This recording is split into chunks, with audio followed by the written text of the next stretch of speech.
বিসমিল্লাহির রহমানির রহিম। ইলেকট্রনিক ও প্রিন্ট মিডিয়ার প্রিয় সাংবাদিকবৃন্দ, আসসালামু আলাইকুম ও শুভ অপরাহ্ন। আপনারা জানেন, গতকাল 26 জুন বিকেল 4 ঘটিকার সময় রাজধানীর সূত্রাপুর থানাধীন বিবিকা রওজা ইমামবাড়া থেকে একটি তাজিয়া মিছিল সূত্রাপুর থেকে চকবাজার, লালবাগ হয়ে ধানমন্ডি রওনা করে। উক্ত তাজিয়া মিছিলটি বাংলা বাজার অতিক্রম করার সময় বিকেল আনুমানিক 16টা 45 ঘটিকার সময় পিকে রায় রোডে ইস্পাহানি ভবনের নিচতলায় অজ্ঞাতনামা এক যুবককে এলোপাতাড়ি মারধর ও ছুরিকাঘাত করে। সংবাদ পেয়ে পুলিশ দ্রুত ঘটনাস্থলে যায় এবং আহতকে উদ্ধার করে মিটফোর্ড হাসপাতালে প্রেরণ করে। সেখানে কর্তব্যরত চিকিৎসকগণ পরীক্ষা নিরীক্ষা করে তাকে মৃত ঘোষণা করেন।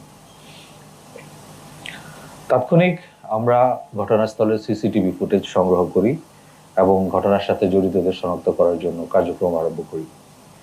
বিভিন্ন সূত্র থেকে প্রাপ্ত তথ্য পর্যালোচনা করে জানা যায়, ভিকটিমের নাম মোহাম্মদ জাকির হোসেন, বয়স 31।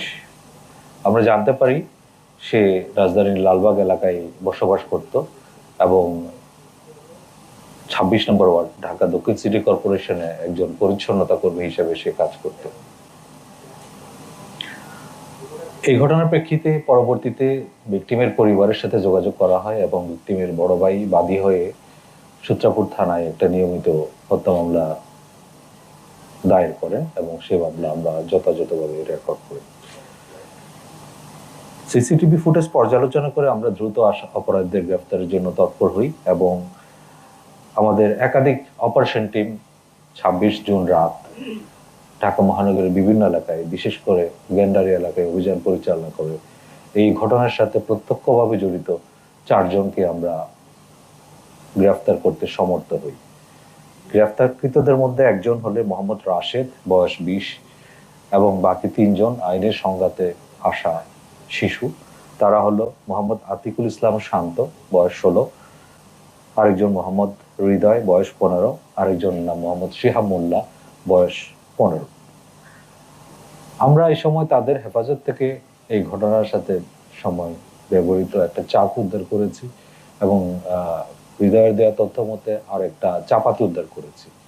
এছাড়া ঘটনার সিসিটিভি ফুটেজ পর্যালোচনা করে তাদের পরনে থাকা জামা, পরিধেয় বস্ত্র আমরা উদ্ধার করেছি এবং তারা আমাদেরকে প্রাথমিকভাবে এই ঘটনার সাথে তাদের জড়িত থাকার তথ্য স্বীকার করে আমাদেরকে। গ্রেফতারকৃতদের নিকট প্রাপ্ত তথ্য এবং পারিপার্শ্বিক তথ্য বিশ্লেষণ করে জানা যায়, ঘটনার যে মূল সূত্রপাত সেটা